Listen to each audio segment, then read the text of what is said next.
nome do Pai que me criou, em nome do Filho que me resgatou. Em nome do Espírito Santo que me santificou, divina vontade, reina na minha vontade. Minha mãe, eu te amo e tu me ama. Dai-me um gole da vontade divina para a minha alma, me abençoa, Mãe, para que todas as minhas ações sejam feitas diante de vossos olhos maternais. Amém. Suprema Majestade, eu venho em sua vontade divina em nome de todos, do primeiro ao último homem que existirá na terra, para dar a ti as homenagens que tens direito, as adorações, os louvores, o amor que cada criatura lhe deve, as ações de graça, e fazer todas as reparações por todos e por cada pecado. Venho, Senhor, na tua divina vontade, dou-te a minha vontade humana, por meio do Imaculado Coração de Maria, que possui todos os dons e os frutos da divina vontade. Dai-me, Senhor, a tua divina vontade. Vem, divina vontade, nesta ação que estou a fazer, e em todas as ações que eu farei durante este dia. Amém, Fiat. Vinde, Espírito Santo, vinde por meio da poderosa intercessão do Imaculado Coração de Maria, vossa amadíssima esposa e nossa mãe. Amém. Vinde, Espírito Santo, vinde por meio da poderosa intercessão do Imaculado Coração de Maria, vossa amadíssima esposa e nossa mãe. Amém. Vinde, Espírito Santo, vinde por meio da poderosa intercessão do Imaculado Coração de Maria, vossa amadíssima esposa e nossa mãe. Amém. Eu não sou nada, Deus é tudo, Pai, eu te amo. Livro do Céu, volume 4, trecho 70, 18 de junho de 1901. Jesus exige a sua glória de todas as partículas do nosso ser. Do estado de união passa-se a consumação. Então, é o volume... Esse trecho é do estudo 56 da Escola da Divina Vontade, parte 1. Encontrando-me em meu habitual estado, por uns instantes vi meu doce Jesus e lamentei-me de meu pobre estado por suas privações, e de uma espécie de cansaço físico e moral, como se me sentisse destroçar minha pobre natureza, e que por toda parte me sinto desfalecer. Então, havendo dito tudo isto a meu Jesus, me disse: minha filha, nossa, eu sinto demais isso, meu Deus, que Luísa está falando. Cansaço físico e moral. Ai, meu Deus, vamos lá. Tô achando engraçado, porque esses dias eu tava desse jeito. Cansaço físico e moral. E eu vou e falo com Jesus também, né? Aí ele diz para ela, minha filha, e ele fala para a gente também: minha filha, não temas, porque te sentes desfalecer por toda parte. Não sabes tu que tudo deve ser sacrificado por mim? Não só a alma, mas também o corpo? Sim. Então tá tudo certo, né? Tipo assim, você tá cansada, esgotada, tá certo, é isso mesmo, é para você se sacrificar por mim. Não só a alma, mas também o corpo. Então tá tudo certo. É o sacrifício, né? Cansa, você se doa o dia inteiro, cansa o corpo. E a alma, não só no corpo, deve sacrificar por mim não só a alma, mas também o corpo. Fazendo o que ele quer, né? Os seus ofícios, o trabalho que ele quer que você faça. E que de todas as mínimas partes de ti eu exijo minha glória. Então eu estava ouvindo agora a escola, né? Terminando de ouvir, que esse é o último trecho desse vídeo. E aí o que foi falado, a Aline falou mais nessa parte, né? De que todas as mínimas partes do nosso corpo, que Deus exige a glória dele. Que as pessoas não entendem o que é isso, realmente não entendem, né? Eu vou terminar de ler aqui e falar o que e explicar, não, assim, entender o que ela falou, né? O que Jesus falou nessa aula, né? Porque é muito importante entender isso. Realmente a gente não consegue entender o que é essa parte aqui, né?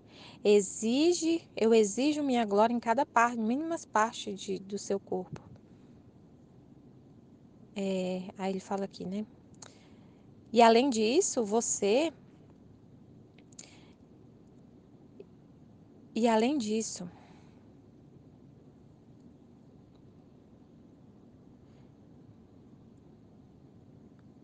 E além disso, você não sabe que do estado de união se passa a outro, que é o da consumação? É verdade que não venho segundo o meu costume para castigar as nações. É verdade que não venho segundo o meu costume para castigar as nações. Ele não ia porque estava castigando as nações. Mas sirvo-me disto também para teu proveito, essa privação, que é não ser, que é não só ter-te sacrificada, que não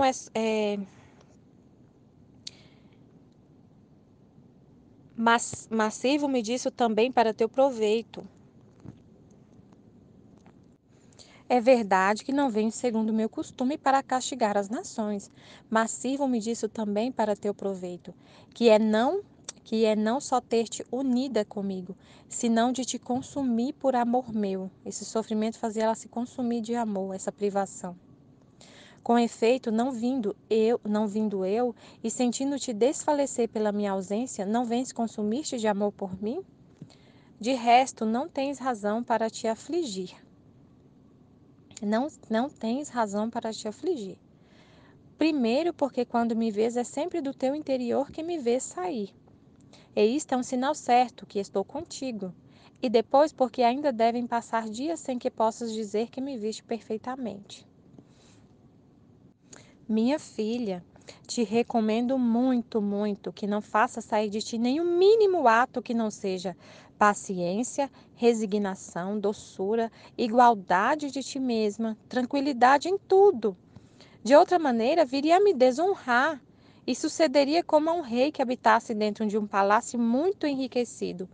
E por fora se visse todo cheio de fendas, sujo, quase a desmoronar-se. Não diriam como habita um rei neste palácio, se por fora se vê tão feio, que até dá medo de aproximar-se. Quem sabe que rei será este? E isto não seria uma desonra para aquele rei? Agora pensa que se de ti sai alguma coisa que não seja virtude, o mesmo diriam de ti e de mim. E eu ficaria desonrado porque habito dentro dela, né? Aí foi justamente isso aqui que Jesus mais falou, né? Dessa parte aqui. Porque realmente a gente pensa assim, mas não é que a gente vai viver então de santidade das virtudes, Senhor?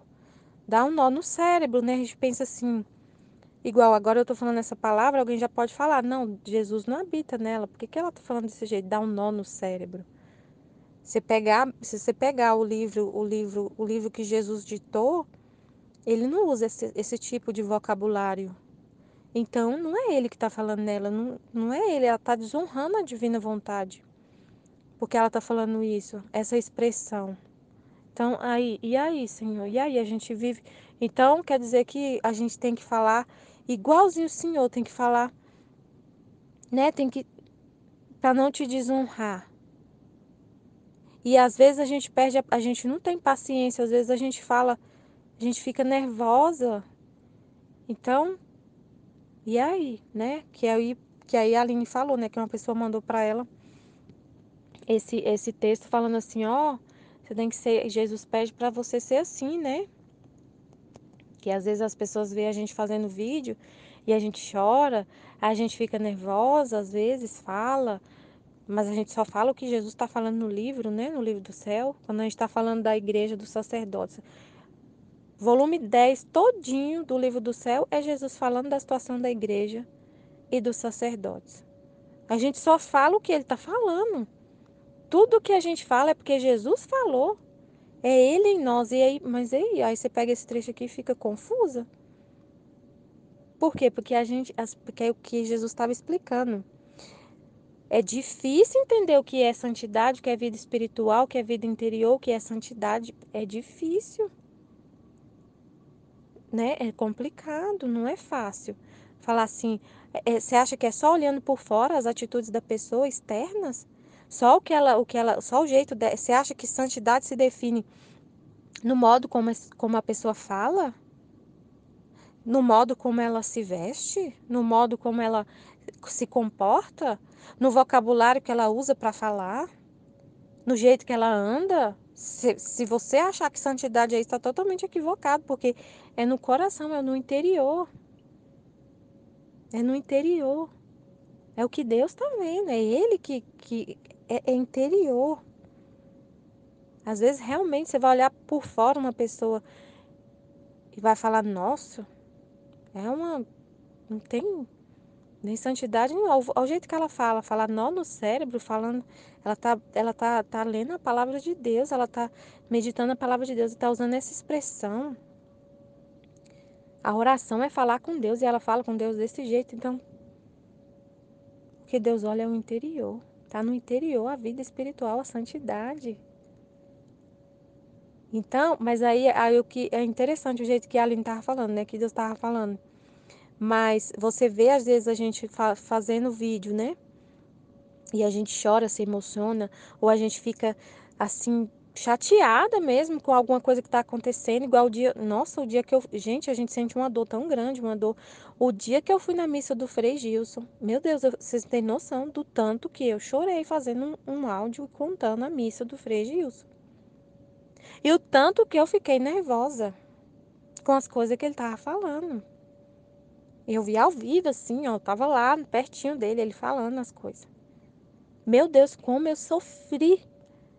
Quem olhasse pra mim eu falando ia falar assim, tem santidade nenhuma ali. Ela tá falando mal do Frei Gilson. Ela tá falando mal dele. Nossa, no meu coração só tinha amor por Deus. E pela honra de Deus, pela divina vontade, amor para que... E amor pela alma dele. Amor pela alma dele, para que o orvalho benéfico atingisse a mente dele, para ele parar de falar o que ele fala. Gente, o que ele tava falando era assim, meu Deus. Ele tava falando assim, agora eu não vou lembrar tudo que eu falei, desabafei, coloquei tudo para fora, que eu ouvi, mas ele falou assim, era o evangelho do não vai lá tirar o cisco no olho do seu irmão se você tiver uma trave no seu olho. E aí no Evangelho Jesus fala: primeiro tira a trave do seu olho, depois vai tirar o cisco no olho do seu irmão. Então Jesus estava falando: primeiro limpa os seus olhos, depois vai ajudar o seu irmão a tirar o que está atrapalhando ele enxergar direito. Porque um cisco no olho coça, um cisco no olho incomoda, a gente não consegue enxergar direito com um cisco no olho, por menor que seja. E uma trave, você não enxerga nada, né? Então tira o seu primeiro, para depois você ajudar seu irmão. Mas ele falou assim, ó, pelo jeito, assim, resumindo mais ou menos o que ele falou, a gente tem que olhar para nós todo dia e falar, eu sou um grande pecador, então eu não posso ir lá tirar o cisco do olho do meu irmão. Então você está assumindo assim, ó, assume logo que você é um grande pecador e não vai tentar te ajudar ninguém. Não vai tentar ajudar ninguém que você não vai conseguir. Então não acredita mais que a gente pode viver a santidade. Então, assim, mais ou menos isso. E eu senti muita dor. E eu falei, e eu chorei, eu fiquei nervosa. Então, não era santidade, porque, sabe, é complicado. Se as pessoas for julgar por causa disso, não é assim. Aí, mas aí a Aline explicando, né? O jeito que ela explicou é interessante. Ela falou, aí, mas se alguém me perguntar, você está preocupada com o governo, com a política? Não. Confia em Deus. Você está Você tá preocupada com. Você foi lá no hospital, viu um monte de gente doente, e aí? Tranquilo, tô confiando em Deus. Então, os sinais da vida divina na alma são. A gente tem que colocar uma lupa para ver. Tem que ter o olhar divino para você reconhecer o divino na outra pessoa. Você tem que ter os olhos de Deus, a pureza dos olhos dele. Ele fala, né, no livro do céu, acho que é nesse estudo mesmo que ele fala. Tipo, passar no crivo do olhar dele. O olhar dele é puro. Então, ele não vê o humano, ele vê o divino.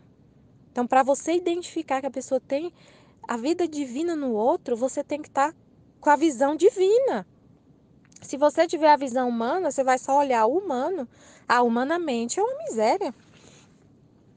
Humanamente, você vai olhar para mim e falar: nossa, nervosa, chora.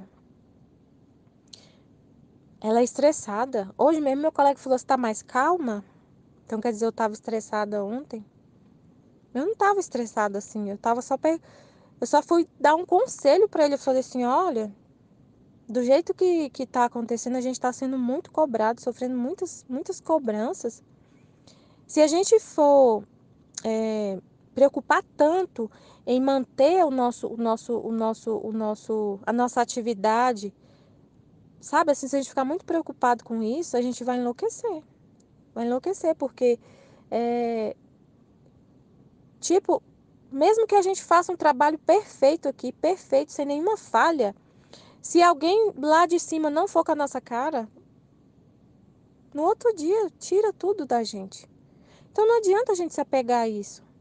Então, claro que eu não vou deixar de fazer o trabalho, não vou deixar de fazer. Tudo que tiver que ser feito, eu vou fazer com muito amor, com muito zelo, mas a gente não pode ficar tão assim, tão preocupado. Aí ele se assustou com o que eu falei, ele falou que eu estava nervosa, mas ele não consegue enxergar o que estava dentro de mim. O que estava dentro de mim era só amor, era só para a gente ter um ambiente mais tranquilo, mais pacífico, para a gente ficar mais em paz. E aí eu desabafei, falei, mas com muito amor. Só que a pessoa que está ouvindo, ela pode ouvir totalmente distorcido o que você está falando, mas o que importa é o que está saindo de você, o que está saindo do seu coração. Ele olhou para mim e viu, tá estressada, tá nervosa, tá assim. Eu não tava. Aí eu só falei, tô ótima. E tá aí também porque eu tava. Ele falou que eu tava nervosa porque eu falei do negócio que caiu na minha cabeça. Porque anteontem eu até mostrei no grupo. Caiu uma placa de alumínio na minha mesa, em cima da minha mesa. Era para eu estar lá embaixo e era para ter caído na minha cabeça. Não caiu porque na hora que eu ia para minha mesa, o meu chefe me chamou. Michele, você pode ficar mais 5 minutos aqui? Eu falei, tá, tudo bem, fico. Já estava na hora de eu ir embora. Fico. Na hora que ele falou, o negócio desabou em cima da minha mesa. Ia cair em cima da minha cabeça. E Deus me livrou, me libertou disso. Não permitiu que isso acontecesse. Me protegeu. E aí, no outro dia eu cheguei, eu até contei. Eu fiquei assim, meio. Na hora que aconteceu, eu já estava indo embora também. Eu fui embora e refleti, mandei no grupo, até falei com as meninas, gente, eu fiquei tão em paz, eu tô tão em paz. Mas eu sei que essa paz vem de Deus. Se Deus se retirar daqui um segundo, eu não sou nada, eu fico desesperada, sem chão, sem um ar, sem um chão para pisar. Sem o ar para respirar, nossa alma sem Deus. Então eu vou ficar sem nada, Ele quer tudo. Então eu tô falando que eu tô tranquila, mas é Ele que tá em mim, eu não sou nada. Só que aí no outro dia eu cheguei, eu olhei para aquele negócio em cima da minha. Já tinham arrumado. E eu senti medo. Eu não queria sentar. Aí eu comecei a chorar. Não sei por que. Eu falei que as meninas, não sei nem explicar por que eu chorei. Eu fiquei tão abalada com aquele negócio em cima lá e eu ia sentar e o negócio poderia cair de novo. E eu fiquei assim. E eu, Senhor, tô vendo uma miséria em mim tão grande. Mas é justamente o que ele falou nesse trecho aqui, ó. Ele falou assim, ele ainda permite as misérias. E foi justamente o que eu falei ontem, quando eu fui contar ontem que eu tinha chorado. Eu falei, gente, mas é por isso que eu chorei. Eu chorei porque eu vi minha miséria tão grande que não tinha coragem de sentar naquela cadeira, que estava com medo de cair de novo em cima da minha cabeça. E eu tinha falado, e eu falei um dia antes, se tivesse caído, eu ia aceitar a vontade de Deus, eu não ia questionar Deus, eu não ia deixar de amar a Ele por causa que Ele não tinha me libertado desse acidente, né? Dessa dor. Mas aí quando eu cheguei, eu senti medo de sentar lá e o negócio cair.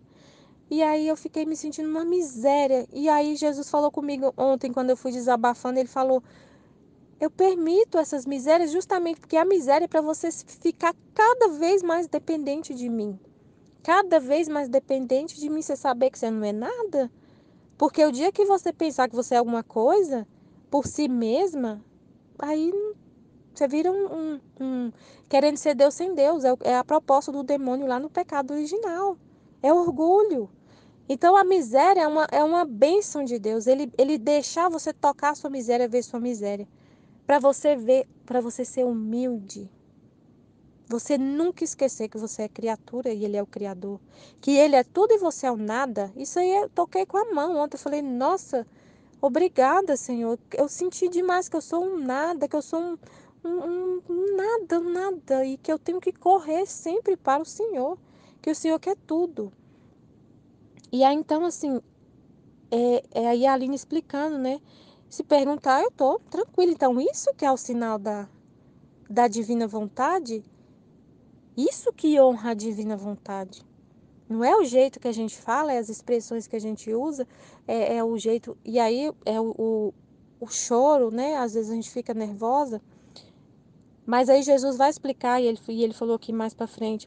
Mais para frente no livro do céu, Jesus vai explicar sobre essa questão das misérias, mas não é isso que eu ia falar, não, ele fala outra coisa. A Luísa foi a santidade humana, a santidade das virtudes foi consumada na Luísa. Aí começou a falar da santidade humana, mas eu não terminei de ouvir ainda. Mas o que eu entendi foi o seguinte: a Luísa tinha padres ao redor dela, sacerdotes. E para o sacerdote, até então, ele só conhecia a santidade humana, só a santidade das virtudes. Então ele só ia reconhecer santidade na Luísa se ele visse nelas virtudes, porque é a única santidade que ele conhecia até então. Então eles estavam lá para poder entender que era Deus que estava ali nela, para eles conseguirem entender, identificar que era Deus que estava nela. O crivo deles é sempre a virtude. Então, se ela não tivesse virtude, eles já iam falar: não é Deus, não vamos nem fazer nada, né? Não vamos nem auxiliar ela, porque não tem Deus aqui. Porque eles não conheciam outra forma de santidade. Então, a gente tem que entender o contexto em que Jesus falou esse trecho. É isso que ele estava explicando. A gente tem que entender o contexto em que ele está falando. Agora é um contexto de santidade divina. A santidade humana foi consumada na Luísa. Foi consumada nela. A gente não vive de virtudes. É muito importante entender esse trecho. Muito importante. E aí eu vejo esses sinais também, igual aconteceu isso. Que o negócio caiu em cima de mim. Eu fiquei tranquila no dia que aconteceu. Na hora que eu cheguei, eu fiquei desse jeito, que eu vi essa miséria, né? E chorei. Mas aí eu corri para Jesus e ele me acalmou. Ele falou comigo: fica tranquila. Eu falei: Senhor, eu posso sentar aqui o que o Senhor quer. Só o que o Senhor quer que eu faça. Se eu não quiser, eu não sento aqui não. Pode sentar, deixou bem claro. Eu perguntei. Ainda ele me orientou a ver a questão da empresa, né? Eu tenho que seguir as ordens da empresa. O que o pessoal da manutenção falou? O que o meu chefe falou? Eu posso sentar aqui? É para eu ficar aqui ou não? Pode, fica aí. Beleza. Então eu sento, tranquilo. Aí estou sentada lá agora, nem lembro mais que o negócio tá na minha cabeça. E hoje a minha colega falou: você tem coragem de ficar aí? Você tá sentada aí, você tá tranquila? Eu não sentaria de jeito nenhum. Ele disse: tô tranquila, eu nem lembrava mais. Bastou Jesus falar comigo: pode ficar, e ele me mostrar que eu podia, eu fiquei tranquila. Então, a gente isso, assim, identificar a vida divina, às vezes é complicado, porque é interior. Então, é isso. Estivemos e sempre estaremos reunidos em nome do Pai, do Filho e do Espírito Santo. Amém, Fiat. Jesus, eu confio em vós. Amém.